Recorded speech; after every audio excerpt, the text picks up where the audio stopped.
Matt, you're in a pub. You've been speaking with Carlisle. He's been talking to you about being an independent musician. Conversation's starting to wrap up. How would you segue this into your topic? Independent, being in an independent band. Oh, cool. I like that. I'd say maybe I'd talk about how you build from an small independent band up into the big leagues, playing the big arenas, and how there's parallels between that and Aussie rules football, where you start out playing for your local club, which is similar to playing in an independent band at local bars and whatever. As you build it up, you end up playing in the big stadiums. Very similar to AFL, which is the big time, like Wembley or something, I guess. Is that any good? That's brilliant. I love it. Okay, on with the show.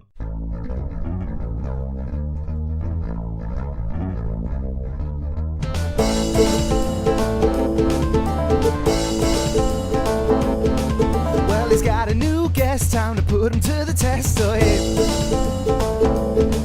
what's the topic? We don't know, cause he never does research for this show. His name is Jason. He wants to talk to you about a topic you love or something you do. No two topics are ever the same. That might sound impressive, but they're all pretty lame. A conversation with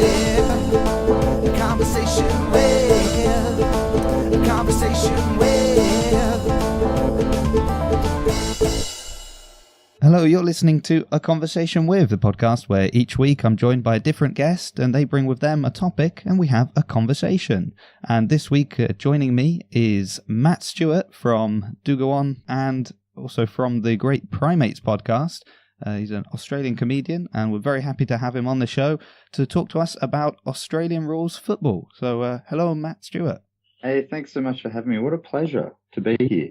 It's a pleasure to have you here, even if it is very early in the morning for me. But sorry, those Australian time zones. It's a very reasonable hour for me, if that helps. That does help. I feel better about that. So your topic is AFL. Yes.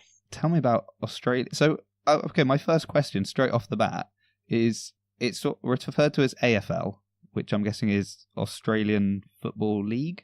That's right. Oh, well, yes, it is, yeah, Australian Football League. But then when you talk about it with like the full name, it's always called Australian Rules Football, right? Yeah, that's right. So I guess it's the same as the difference between Australian Rules Football is much like, I guess, big English football's called soccer here. It's just called football over there. Usually in Melbourne, where I'm from, or any of the football states in Australia, you just call it football or footy and people know what you're talking about. Similar to soccer being called football in England, I guess. Yeah. So that's the sport, but the AFL is the equivalent of the EPL, I suppose. Ah, okay. You're looking for it. If that makes sense. So that does actually make sense. That makes so much sense. I feel like it was a really stupid question.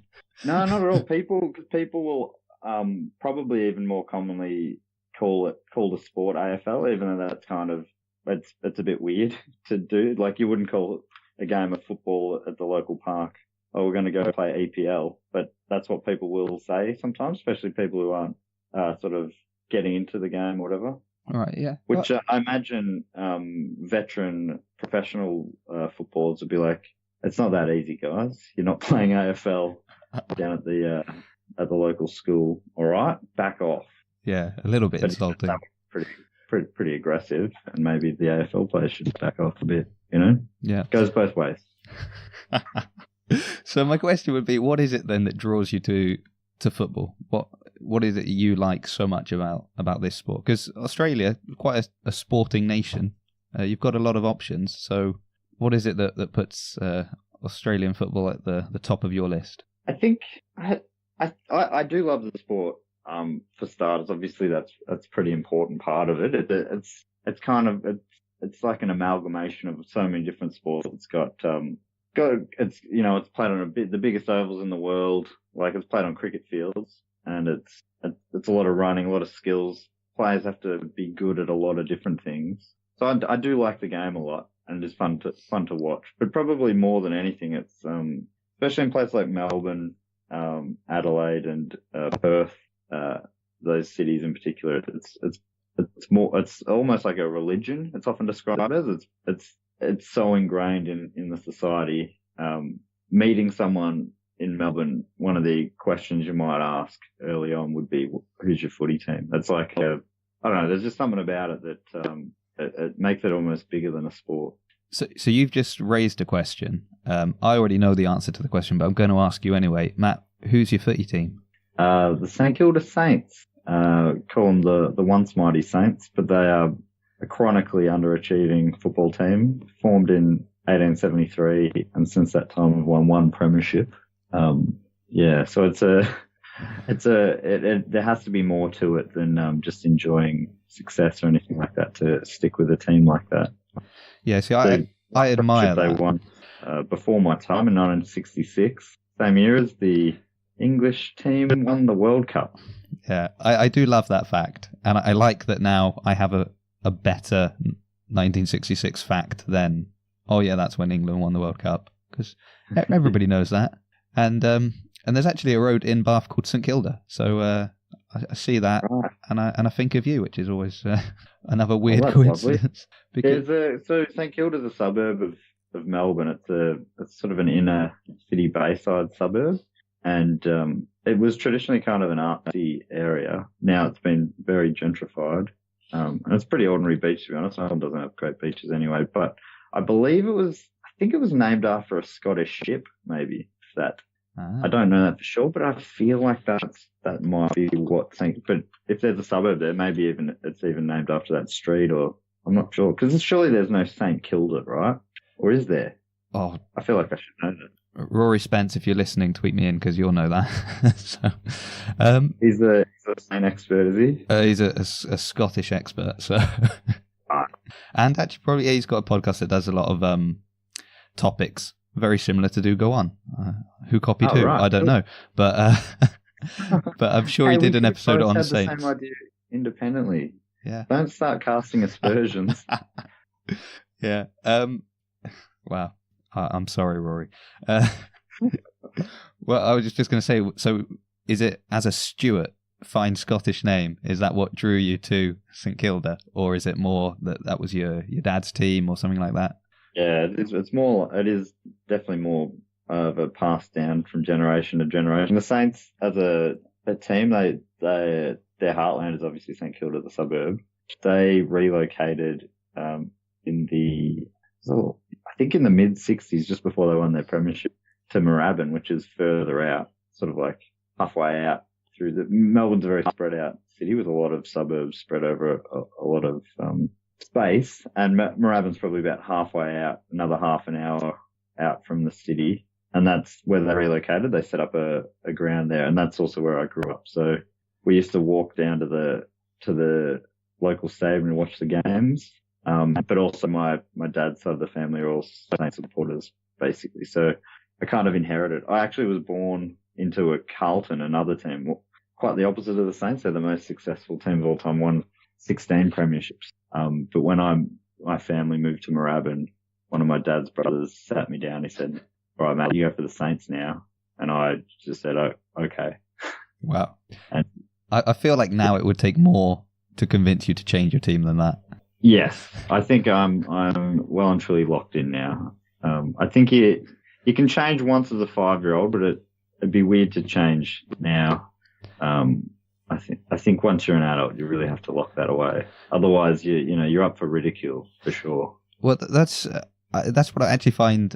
I find it commendable that you stick with your team, because it's one of the things that drives me crazy. Like when I was growing up, like Manchester United were obviously the top team for kind of many years around that time when I was at school, and just everybody and anybody supported Manchester United. They'd never been to Manchester. Right. Some had never been to England, but they, that's my team, Man U. And then, when I left school and was kind of traveling a bit, it was like Man City had become a really strong team. My brother was a Chelsea supporter like all his life, and they inherited a load of money, so they kind of suddenly became a really good team. And how many people kind of jumped ship there and were suddenly Chelsea supporters? And then I lived in Italy for 10 years, and it was a similar thing there. That I used to meet people and they were just, oh, I'm Milan now, yeah, AC Milan. Then it was, oh no, Inter Milan, they're my team, and Juventus. Like, no one had ever been to any of these places. They'd never seen them, but they were just picking the teams that were winning. I don't Right. care. Yeah, I think that can be. Yeah, that is interesting. That seems to happen with soccer a bit. There's definitely all those teams you mentioned have the biggest followings down here as well. My EPL team's Everton, and that was mainly because of one man, Tim Cahill, an Australian player who was played for them for quite a few years, and a few of my friends started going for him, and I didn't really. I used to go for Charlton because that's a country town I used to live in Victoria, but I still go for them, but they've been knocked down a couple of divisions since then. Charlton Athletic. Yeah. Imagine. And I struggle to follow too much. But anyway, all my teams seem to be battlers for whatever reason. Well, I was surprised when I told you I was from Southampton, and you could identify the kit of Saints. So that was impressive. What colour kit do St Kilda wear? Red, white, and black. Oh, so their traditional jumpers, black back with a white number, right? And the front is split into three thick stripes, red, white, and black. Oh, cool. So I've got a few questions about the rules. Then we call it Australian rules here. So let's ask some questions about the rules, because the biggest thing is you can use your hands, right? Yes. Yeah. Yeah. That's like soccer's the only football that probably has a genuine claim to calling itself football, but American football and Gaelic football, there's a lot of handballing. Yeah, which is a foul. But the only way to score a goal in Australian rules is kicking it. So I guess that's one thing, which is different to Gaelic. You can throw it in and stuff like that. But yeah, so it has to come off the foot. That definitely puts it ahead. So that definitely puts it ahead of American football then, where you very rarely kick the ball. Exactly. Yeah. Yeah, that's right. But yeah, you pick it up, you can run with it. If you're catching it, called marking it, if that's a clean mark without anyone touching in between, and it's over certain distance, then you get a free kick. You can go take your time, go back and have your kick. Yeah. I mean, I probably shouldn't bother trying to explain all the rules. I've heard it is a harder game to pick up rules wise, but I think if you see it, you pick it up relatively quickly, especially if you go to the games. It's a bit hard on TV, it's harder because it is such a 360-degree game. There's no offside rule. Oh, really? So it's hard to pick it all up on the telly, because you're in tighter shots and you can't see there's 36 players on the field and it's on a cricket pitch and there's no offside rule. So there's a lot going on across the ground and you don't get the full experience unless you're at the game, I don't think. That does sound incredibly chaotic. So. Yeah, I think it definitely, your first reaction would probably be like, what the hell's going on? I don't know what to focus on, sort of thing. But so, I mean, I believe in you. Yeah. So if I'm ever in Australia, that will be I'll let my family can go and do all the cultured things, and I will just try and watch a game and see what I can understand. It depends on what you mean by culture, because I'd say that is a part of your culture. So sorry. That would definitely be seeing Melbourne culture. Would be going to see a footy game and experiencing that. A footy game and some coffee. That's thinking culture is just museums and fine dining. I reckon that's a mistake. Yeah, you'll miss out on what the people are actually doing. You know what? You're right. I take it back. Yeah. So if anyone is listening, planning their trip to Australia, forget anything you were going to. Just go and watch a game, understand the people, and then. But actually, I think it is nice. It's good when you have some kind of real local knowledge, or something. Like when I was living abroad, I learned Italian by watching Italian comedians, and it meant that when I was speaking to Italians, I could reference like quite obscure TV shows or old movies, and it just embeds you better into the culture, into the people, to kind of chat with the people. And I think it's also similar with like if you can talk about sport or you can talk about something that they actually care about, because people drop facts on you about the city you're from that you probably don't even know. You don't really care about if you live there.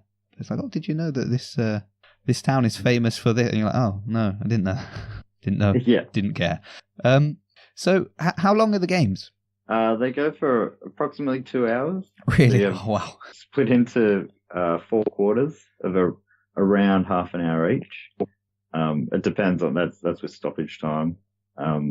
Yeah, and then there's the decent break at half time. So if you go into a game, you probably allow for about 3 hours, including pre-game and half-time breaks and stuff. Is it a very like fast-paced game? Because obviously, like you've got your sports like basketball that are really kind of very quick. Sort of stuff. Yeah. Yeah. But you were saying this is like a huge pitch, a lot of people. Is that kind of it's all very fast, or is there a lot of sort of strategy and decision making, and it's a bit kind of slows down from time to time? Like in a football match here, you can get moments where they kind of break away but then there's also a lot of sort of hanging back and sending people up. It can change depending on the team. It can either be quite a fast game or very slow and deliberate. Is it a similar thing with AFL, or it's all very kind of quick and dynamic?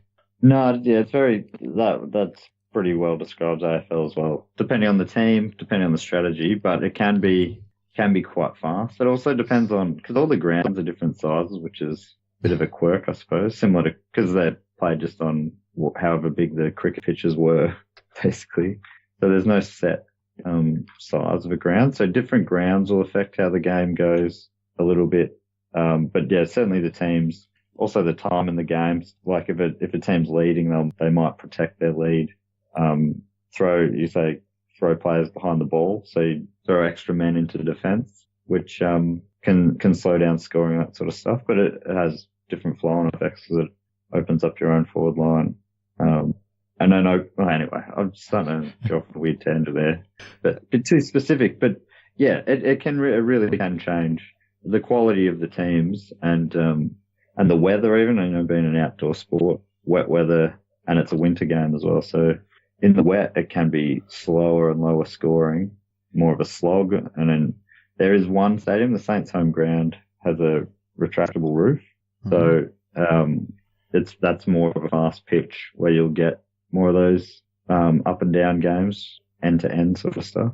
So Saints, you said that they haven't won a premiership since. I don't want to hurt your feelings. They haven't won since 1966, but. And I heard a rumour that they're not doing that well this season. But no, season just ended this weekend. We'll finish third bottom of the table out of 18 teams. So right. Very disappointing year. 14 wins and a draw in a season of 22 games. So, but that was a tough year. That doesn't sound terrible to me. So how many games? Sorry, 22. And they got 14 wins. No, four. Four wins. Okay, that does sound terrible. 14 would have meant we would have made the top 8 and we'd be playing finals next week. Yeah, but, well, that's what when I misheard you. That's what I was thinking about. 14, that's more than half. That's pretty good. Surely they must have beat at least that many people. 4, yeah, that's terrible. Sorry. Yeah, no, I'm well aware.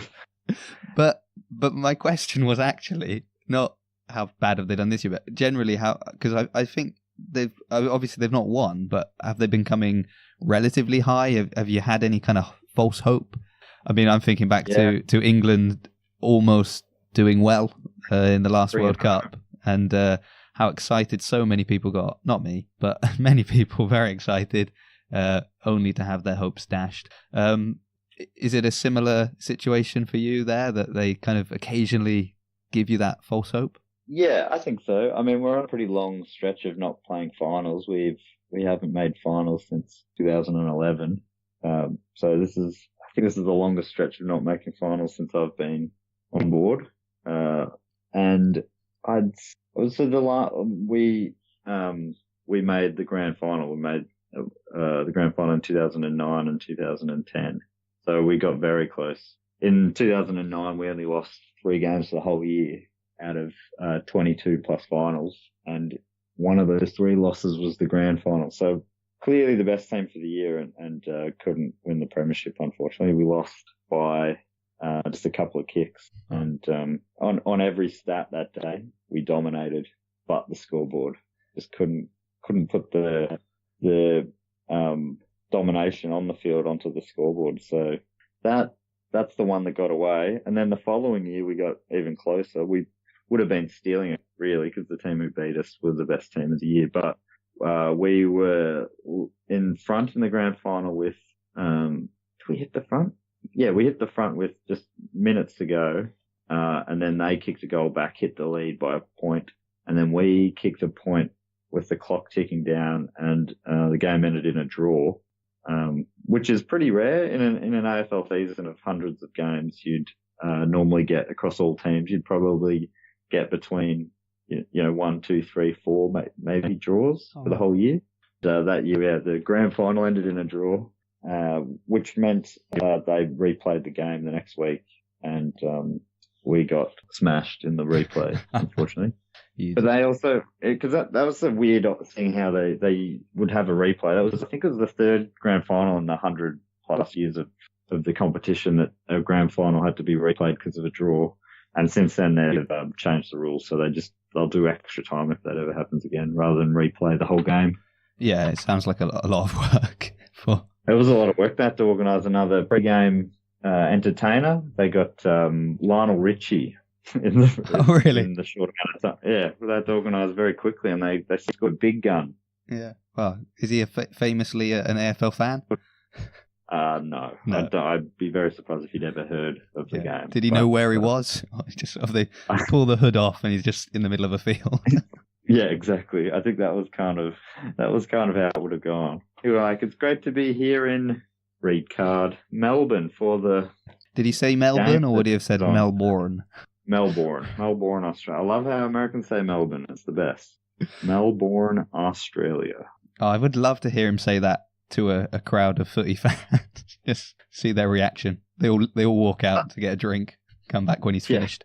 Some are sensitive to that. I love it. I'm like, people, I mean, to me, that's when American says Melbourne, like, oh, you're pronouncing it how we probably should. I mean, that's definitely how it's spelled. Yeah. We say it wrong, I reckon. But it was, Melbourne's named after Lord Melbourne, who was a friend of, or like a mentor of Queen Victoria. All right.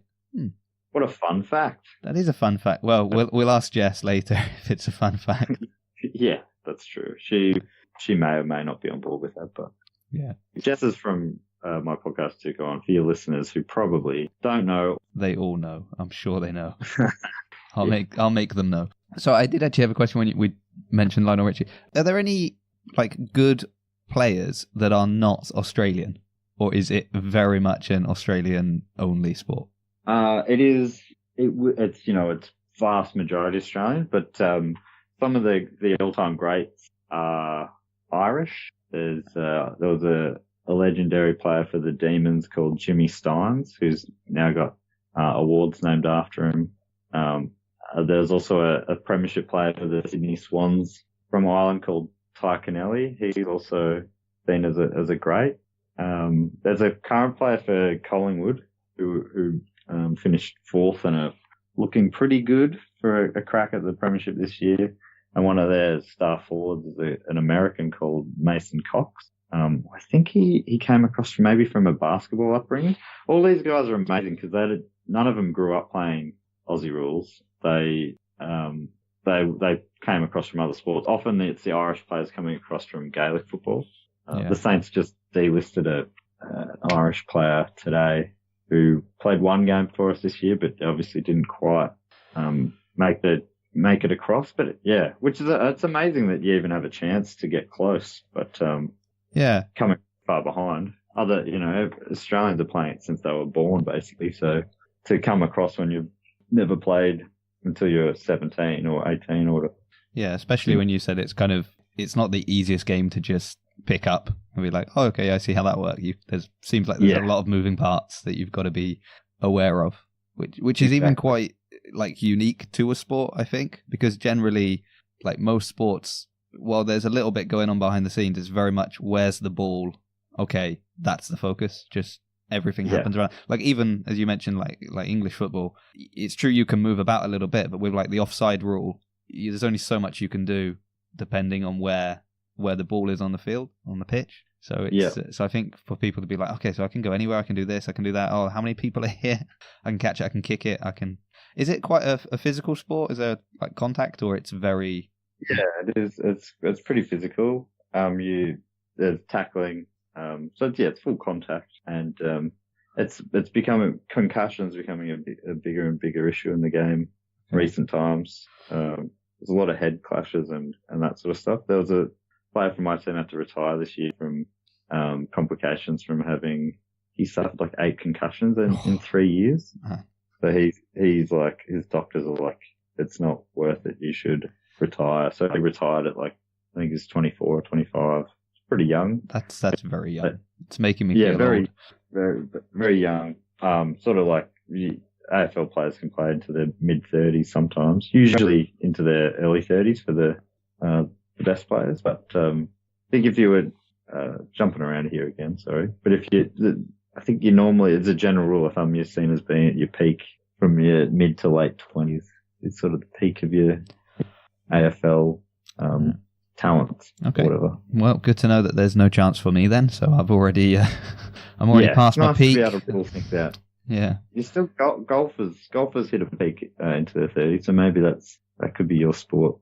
Yeah, I've played golf, so it's pretty much not my sport, but that's fine. I can live with that. I'm a great podcaster, a terrible sportsman. I'll live with that knowledge.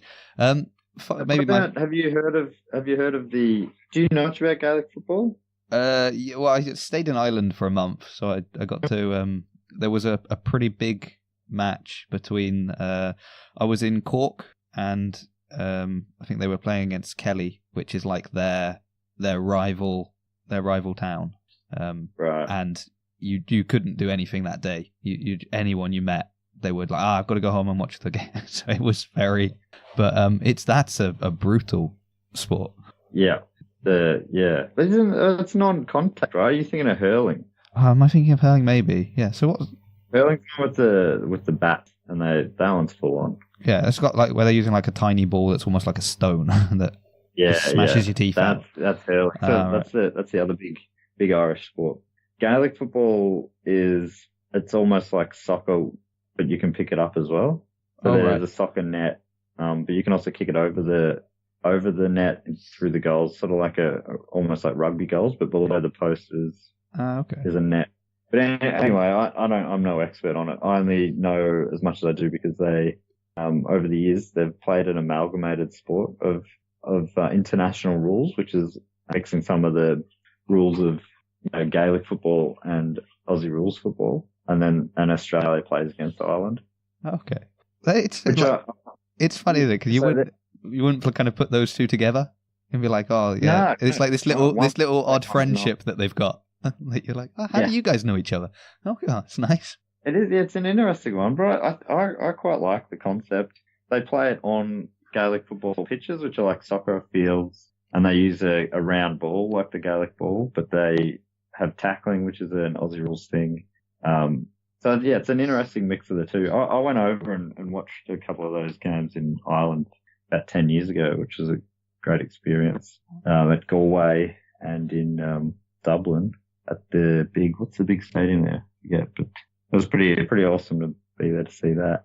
But I think that's one of the reasons why a lot of Irish players come across, because they see that they can be scouted out from that, or find interest in it from there. And the AFL competition is quite big, and you can make a good living out of it. And I think Gaelic football is still amateur, or at least only semi-pro. So they can kind of. I think they're pretty annoyed. I imagine they would be. A lot of their stars get poached by a different sport.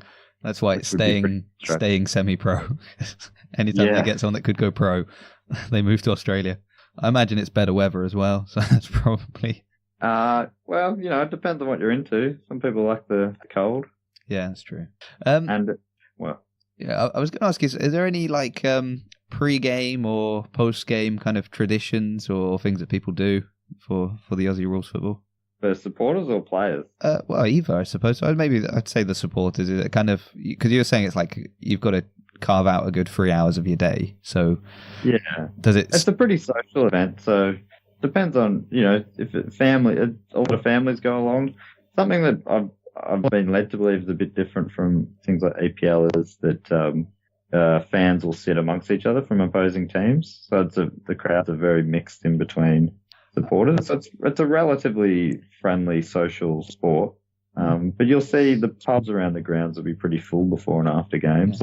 Well, alcohol sort of goes hand in hand a little bit with it. Well, with for better or worse. Most sports, doesn't it? Yeah. But it's interesting what you're saying right. about the mixing, because I think years and years and years ago in England it was the same, that you just went and you sat anywhere. And it wasn't until they kind of divided them and put one team on one side and one team on the other side that all the, England famous for its very friendly football fans, especially when they travel abroad. So all kind of the hooligans and the fighting and the violence that started to kind of kick off, none of that happened until you put them all together. Because when you're kind of on your own, surrounded by people from different teams, it's much more difficult. So your anger and it's sort of like Facebook and stuff with the, what do you call it? The bubbles or the echo chambers. You're all going, yeah, that's right. Those guys are the worst ever. We should go hurt them. And then you see them after the game. And then, it should be hugs. Good game, fellas. Looking forward to the next one. Yeah, it is just a game. But, okay. No, you're right. Yeah. They do deserve that. Yeah. Yeah, you've convinced me. So just make sure if you ever hear that, that rumor going around, they're gonna put them in teams when you're supporting, it's going to be one on the left, one on the right. Just tell them, give them that little fact. Say, well, in the UK. Yeah, it's probably not a good idea. Yeah. So normally at this point, I would hand over to you. Do you have any questions for me about your topic, which this week is Australian football? Well, so have you ever had a chance to check out a game? So when you talk about it, I can picture in my mind exactly what it is. I've definitely seen it. And I feel that I've seen it maybe twice. And once, I'm sure it was like 4:00 in the morning on British TV, probably 20 odd years ago. I remember kind of just, one morning that I was up super early, I couldn't sleep, just flicking through channels and seeing this sport and going, what is going on?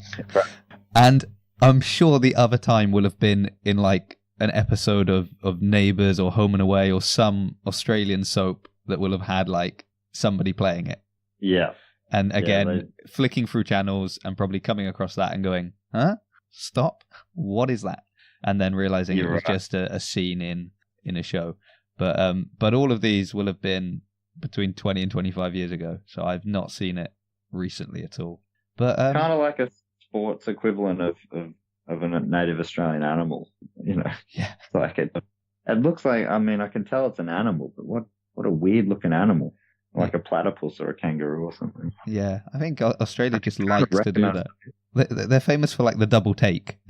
So anything you see, oh, hold on. And it's true of your sport as well. So, well done. I like it. I'm not a huge. It's not true that I'm not a huge sports guy. I'm not a huge English sports guy. So that's probably what I'm not a massive footy fan here. I don't mind playing it, but I feel that when you just watch it, it's less kind of, I quite like being involved and having the opportunity to maybe affect the outcome, but I can find it kind of frustrating just to sit and have no control. I'm a bit of a control freak. That's probably what it is. But and then again, because in England there is this like divide and people get very, strong about their teams and kind of can be a bit aggressive at times, and this sort of we did this and we're the best and you're thinking you did nothing.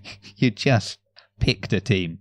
I think it's sort of the curse of a sport, or at least my curse is when we're losing, things going bad, it'll hurt my mood more than it should for a thing that I have no effect on.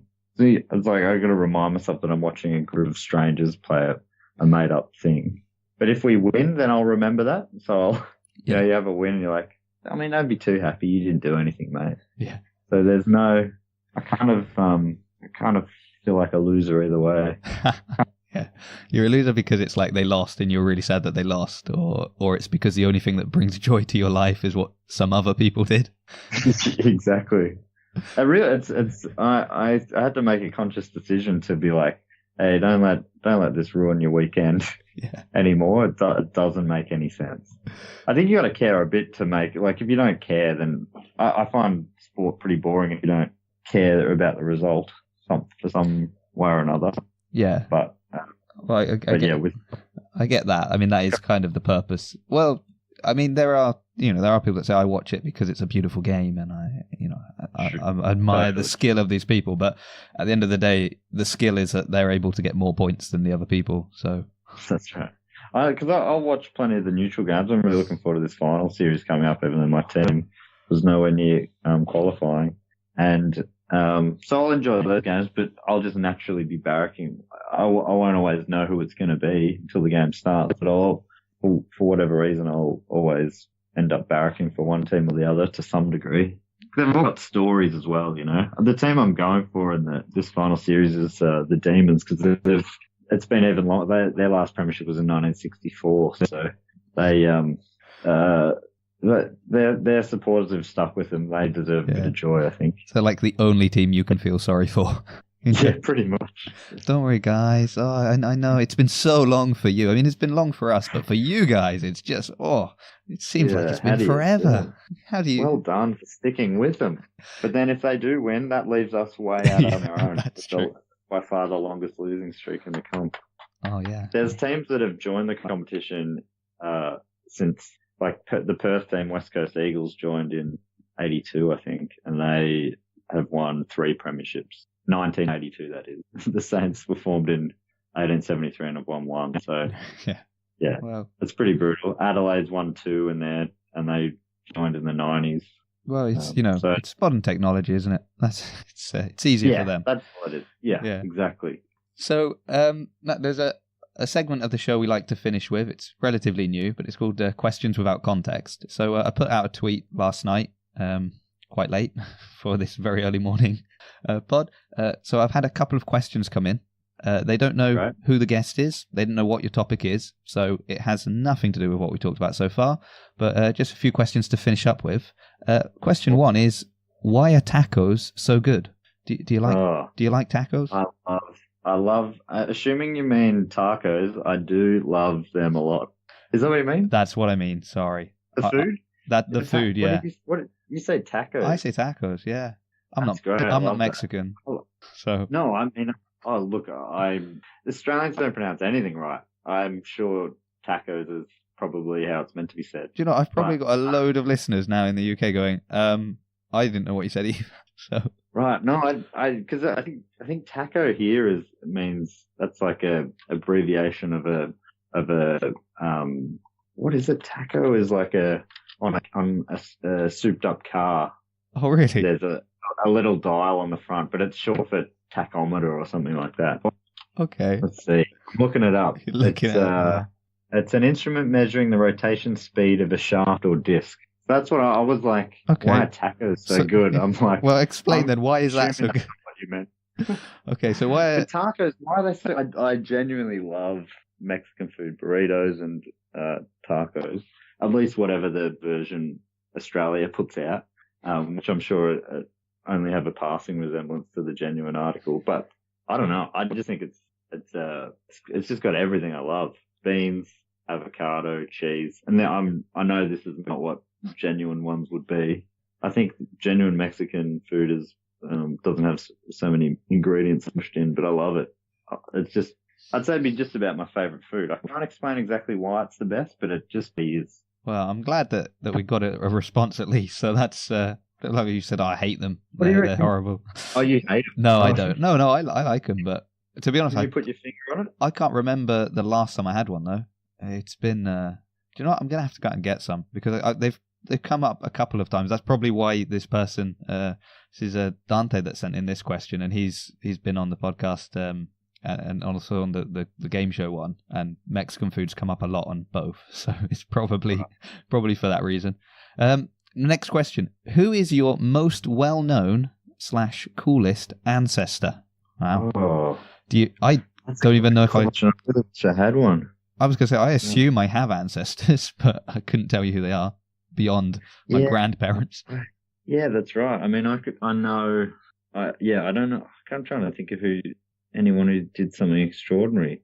I read recently that there's a high chance that I'd be just having my name, I'd be related to King James, the first. Well, we'll take that. We'll take that as an answer. That's pretty cool. Yeah, I think he was a pretty bad guy, though, wasn't he? I'm not sure exactly. But generally, people that get into those kind of positions, you know.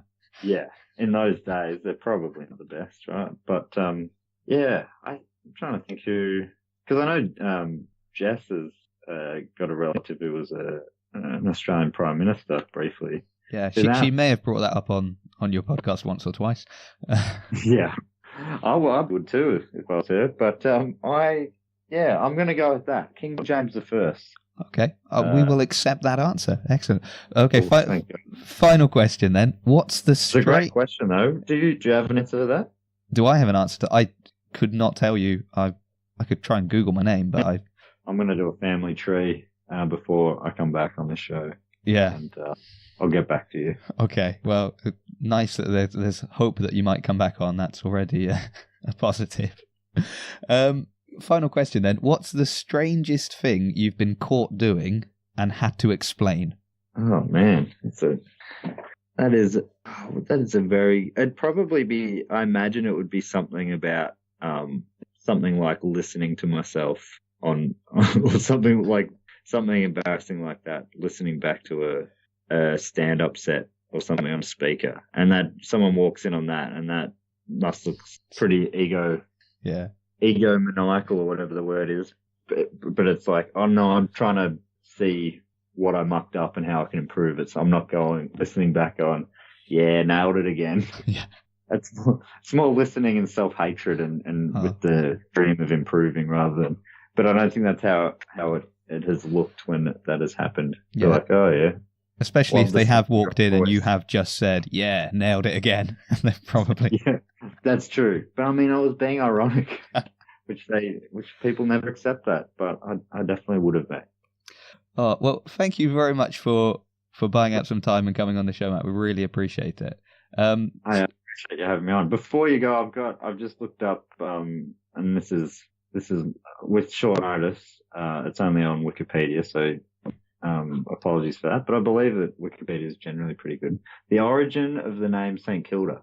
Various theories have been proposed for the word Kilda's origin, which dates from the late 16th century. No saint is known by that name. Apparently, it first appeared, the full name St Kilda, on a Dutch map dated 1666. 66? There you go. 300 years before the premiership. What do you reckon? I mean, it can't be a coincidence, can it? There's got to be something behind that.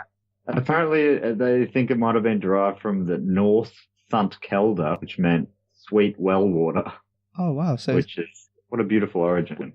I like that, yeah. I like that it's not a saint, but it's something completely different. That's, brilliant. Okay, that could be it. That could be the bit of knowledge that's been missing. Now you know. Get them some sweet water. Someone like the Michael Jordan water from Space Jam. That'll do. Some of that. Yeah. And Michael's special. What was it called? Michael's special juice. Something it was called. No, I'm thinking Michael Jackson and a much less good thing. What was it? Was called? Hey, it does not matter at all. Well, I'm looking it up. I would have thought you'd know because you've recently given a report on Michael Jackson. See, look what you've done to me on Michael Jordan. Sorry. Bit of editing there. Yeah. This will all sound smooth. It's Michael's secret stuff. Secret stuff. There you go. Get them some of that, and you no longer have your fun fact about 66 because it will just be is one of the many years in which St Kilda won the Premiership. Oh man! If we just win one in my lifetime, it would mean so much. Yeah.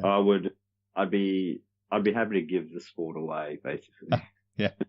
You'll open it up to other countries at that point. You're like, guys, we've won another one. You can all come in now. Make some teams. Oh, yeah. It's okay. Well, I never get supporters who go for teams who win it. Like Hawthorn have won 4 in the last 10 years. Like, how do you keep caring? Yeah. Like, you've done it already. Why do you... I don't get it. But anyway. There's no more space for the trophies on my shelf. I don't know what to do. Yeah. Yeah, that's right. That's my loser mentality. Well, why would you bother winning again? You've done it once. Yeah, retire and let someone else have a go. Exactly. So Matt, I know. All right, a bit more editing. Yeah, there we go. So before you go, we want to just plug a couple of your podcasts. You've got a few running at the moment. There's one that you've been hinting at. I've not seen it materialize yet, but I'm holding out hope for Phrasing the Bar. Yeah, we talked about that recently, Jess and I.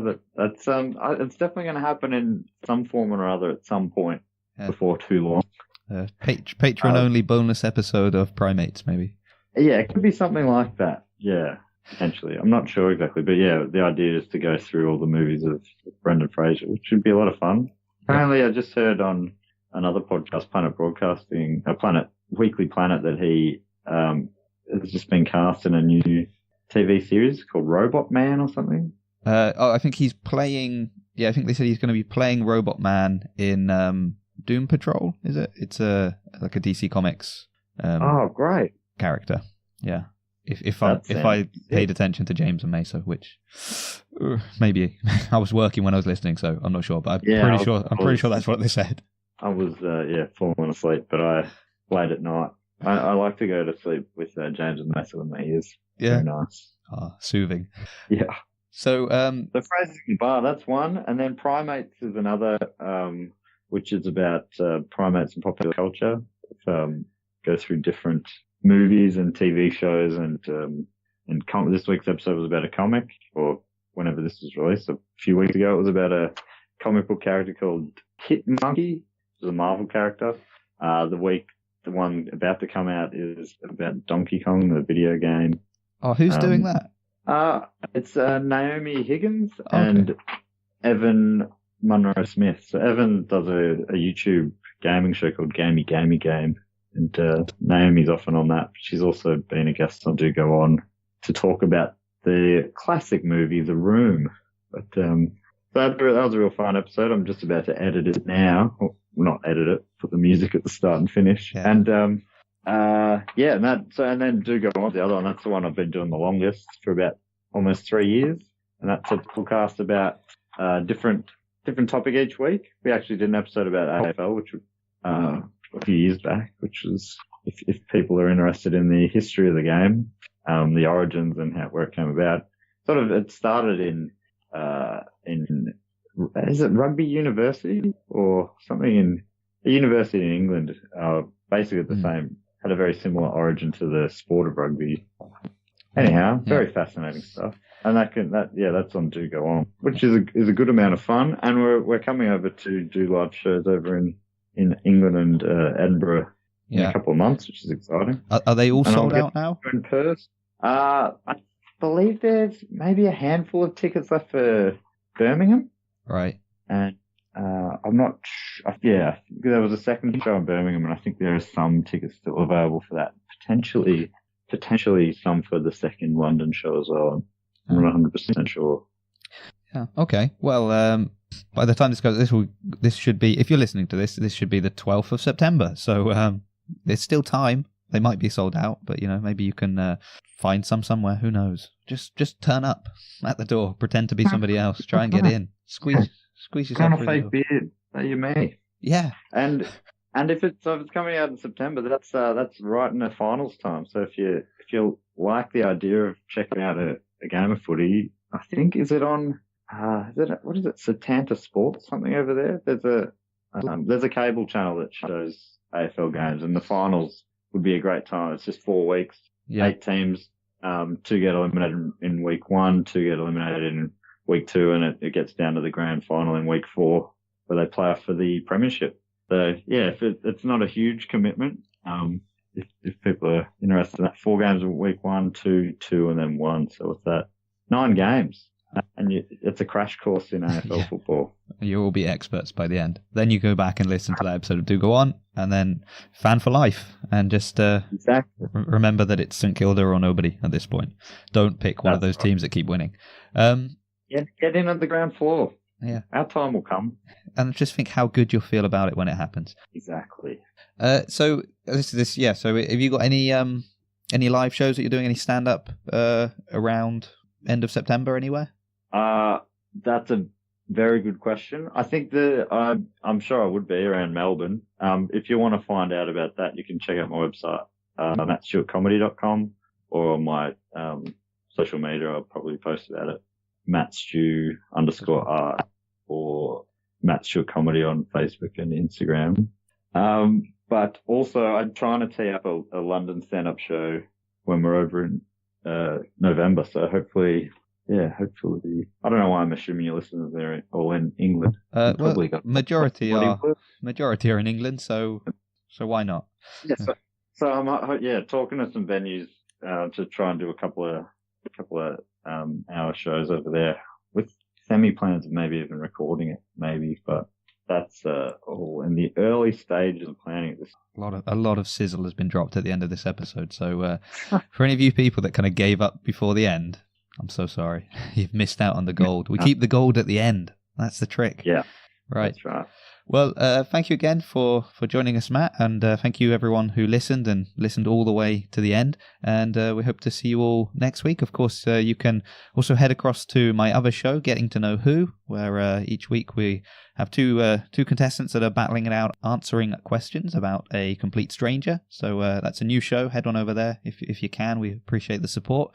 Of course, you can follow me at ACW Pod on Twitter and Instagram, and we've also got the Patreon. But everything, as well as all the links to Matt's various different shows, will be in the show notes at the bottom. So if you don't normally read them, maybe today just go and have a look. That'll be make my life easier. It's very early here, so I'm sorry if that's come across at all in the episode. But as Matt said, very convenient time for him. So hopefully his is all gold, and mine is what you had to endure to get the gold. I reckon people would be like, Matt sounds like he's up in the early morning. Yeah. I reckon they'll think it's all flipped around. You sound chirpy as for very early. Yeah, it's all an act, Matt. I'm stopping recording any minute and just going to crash in bed. So this won't be edited immediately, everybody. Peek behind the curtain. That's why I've got a week or two to get it out. It's just to recover from the recording. Right. And, well, that's been a longer than usual sign-off, but thanks, everyone, and we'll see you all next week. Thanks for having me.